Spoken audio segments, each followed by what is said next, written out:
On the eastern side of the river, home to Bedouin tribes and vast deserts, the British carved out an enclave for Sharif Hussein's third son, Abdullah I. The British had taken a small step toward honoring their promises to the ruler of Mecca, but their creation, initially called the Emirate of Transjordan and later the Hashemite Kingdom of Jordan, seemed a few ingredients shy of a real country.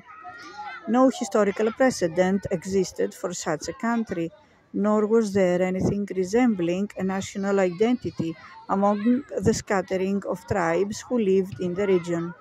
The new state lacked significant reserves of oil or gas or minerals from mining or water for agriculture.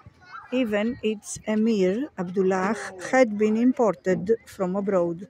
Many political observers at the time assumed that Transjordan would quickly collapse as an autonomous state to be absorbed by one of its larger neighbors.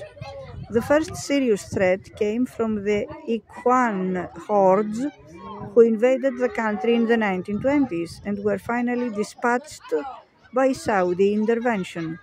Then, in the late 1960s, it was Palestinian guerrillas who threatened Jordan's sovereignty. A patchwork of militant groups drawn from the 400,000 Palestinian immigrants and refugees massed in Jordan after 3 decades of wars, staged attacks on Jordanian troops, and tried repeatedly to assassinate King Hussein. The monarch launched an offensive that became known as Black September, killing thousands of Palestinian militants and driving many more into Syria or Lebanon.